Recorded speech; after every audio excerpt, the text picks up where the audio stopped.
Hello and welcome back to the Simon Says tutorial for Ren'Py part 2, and let's just jump straight back into it, shall we?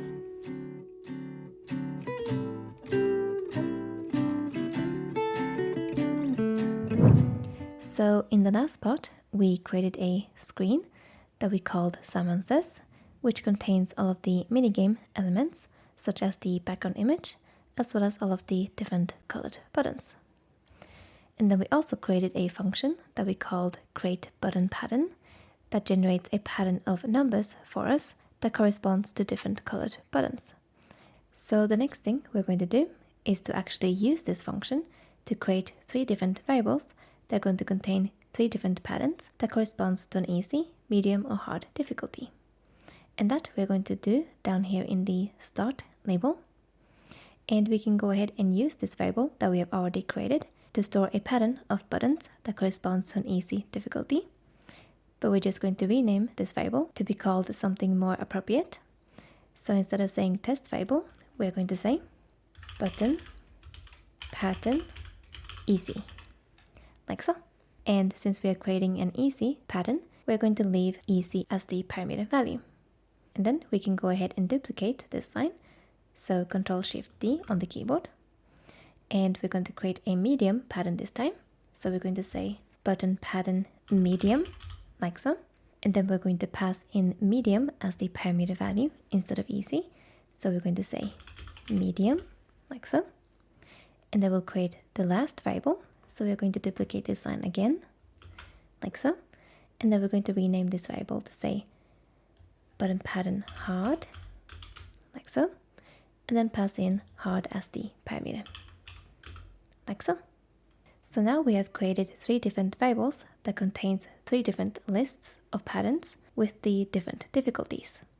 So now we're just going to create a variable that is going to refer to one of these patterns depending on which difficulty the user has picked.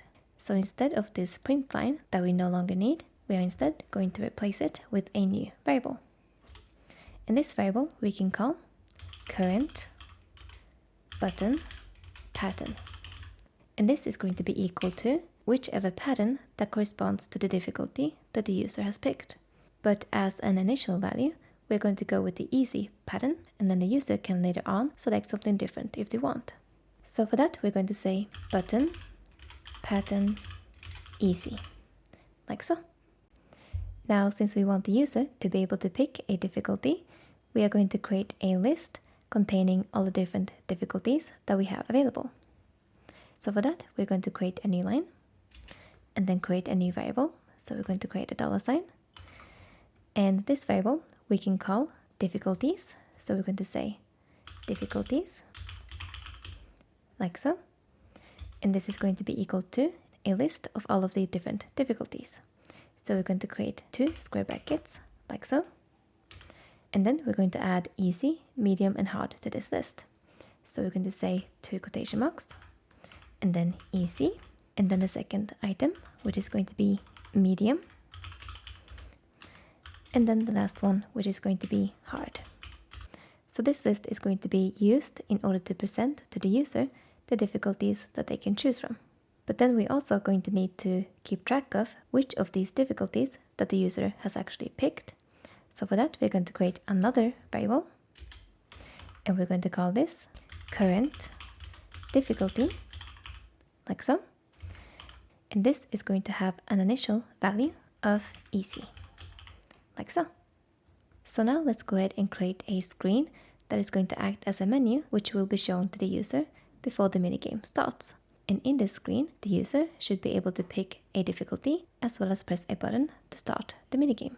And we can do that underneath this Simon Says screen.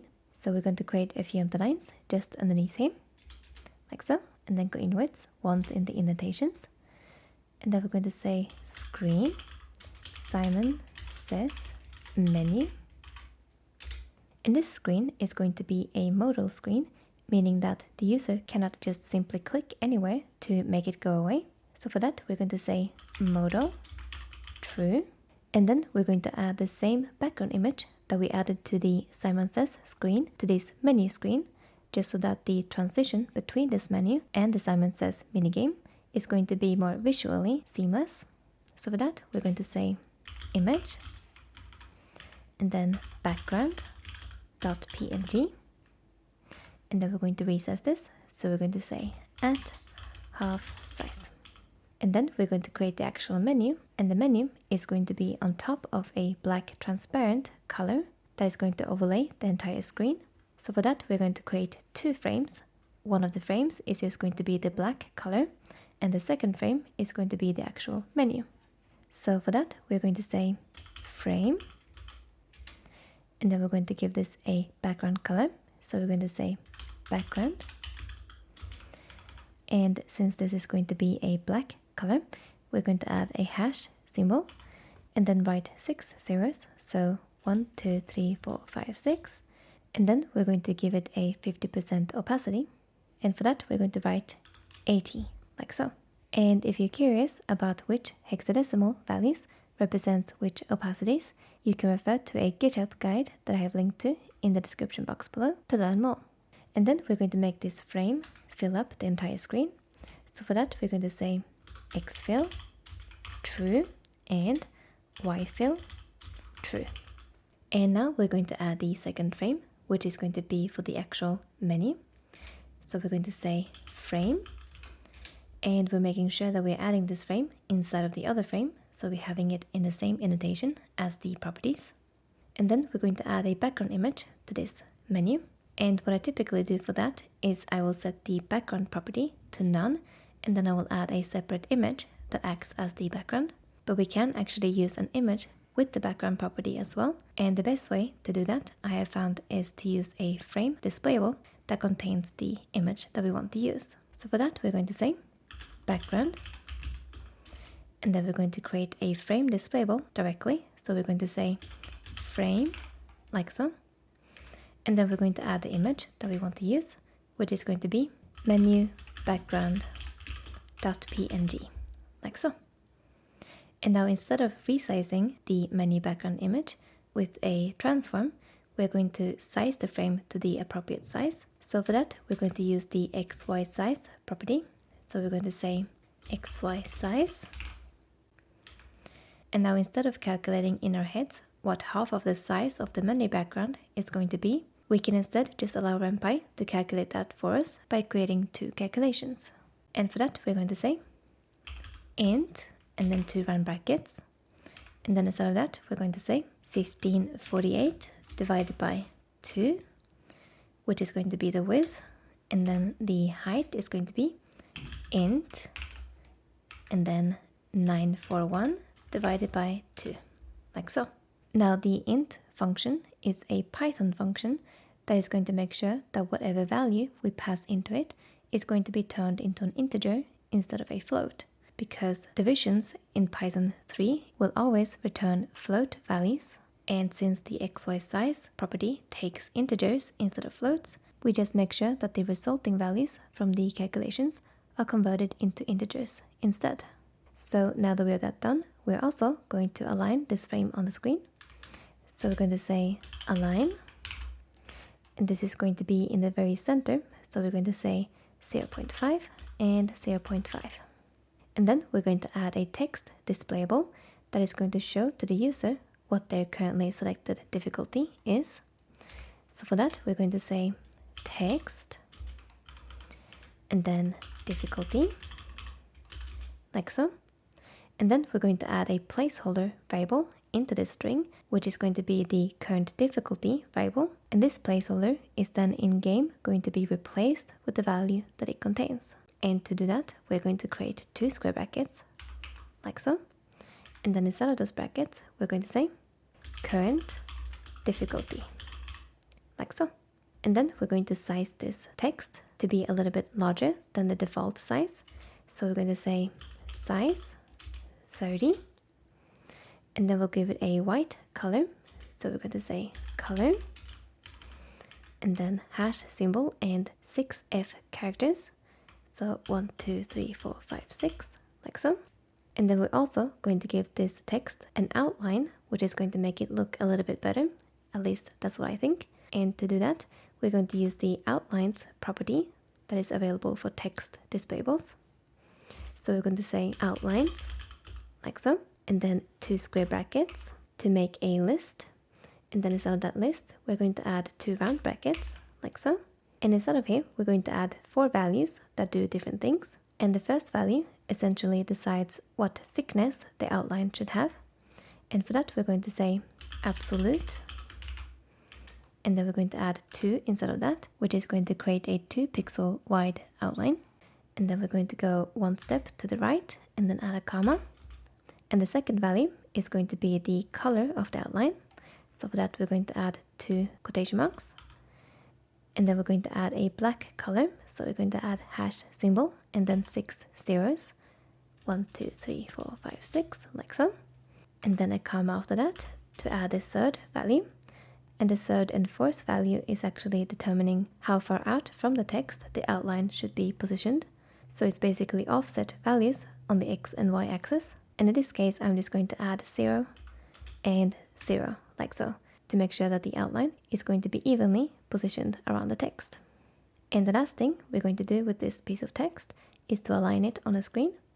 So for that, we're going to say align. And this is going to be at 0.5 and 0.45, like so.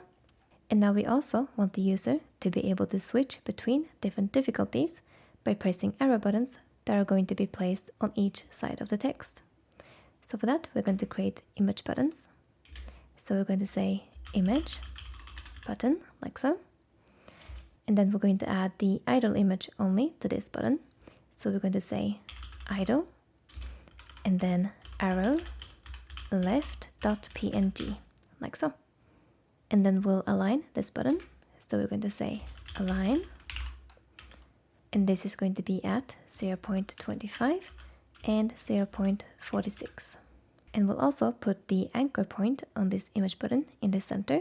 So we're going to say anchor 0.5 and 0.5. Now the action for this image button and the other image button that we're going to add are going to call a function that we haven't yet created, but we can go ahead and add that now and then create the function later on.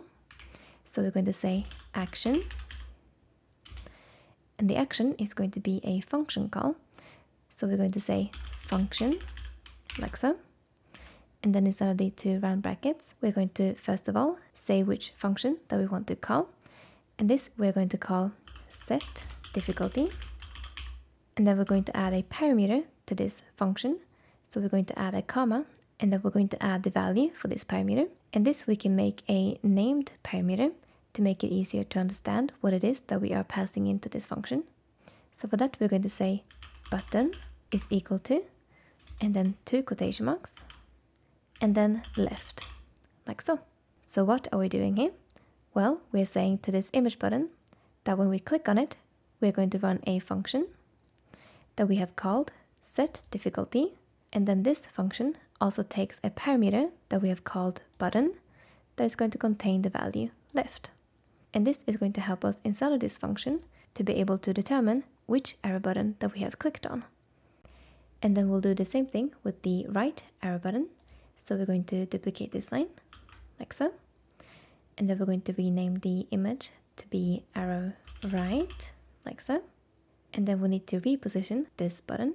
And this is going to be at 0.75 and 0.46, just as the left button. And then for the function call, we're going to set the button parameter to contain the value right, like so. So now, depending on which button we are pressing, the set difficulty function is going to be called, and in that function, we are then going to be able to determine which button that we clicked by using the button parameter that either contains the value left or right.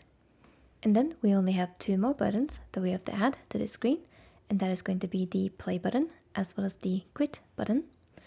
So for that, we're going to say image button and idle, and the image path is going to be play button.png, and then we're going to align this button. So we're going to say align, and this is going to be at 0.3 and 0.8, and then we'll give it an anchor as well that is going to be at the center. So we're going to say anchor and 0.5 and 0.5, and the action for this image button is going to hide this screen, which is the menu, and then show the Simon Says minigame instead. So we're going to say action. And since we want to do 2 actions, we're going to add a list of actions by creating 2 square brackets, like so. And the first action is going to be to hide this screen. So we're going to say hide, and then Simon Says menu. And then we're going to add the second action, which is going to show the Simon Says minigame. So we're going to say show, and then Simon Says, like so. Now let's do the last image button, which is going to be the quit button. So we're going to duplicate this line, and then we're going to change the image to be the quit button. So we're going to replace the play to say quit, and this is going to be aligned at 0.8 and 0.8, like so. And the action for this image button is going to be dependent on your game specifically, because when the user presses on the quit button, they should be taken to another place in your game. And since I don't know where you want to take your player to in your game, we're just going to set this action to a null action. So we're going to remove the hide and the show and just say null action. But you should of course make sure that you're taking your player to a place that makes sense in your specific game. But that is going to be it for this video. And in the next part, we're going to create this set difficulty function, and then we're also going to test to see how the game looks like and works like so far. And if you like this series so far, I would very much appreciate if you press the like button and left me a comment down below to let me know. And you might also be interested in joining my Patreon, where I have different tiers with different benefits that might interest you. So do check it out if you haven't already. Thank you so much for watching, and I'll see you in the next video.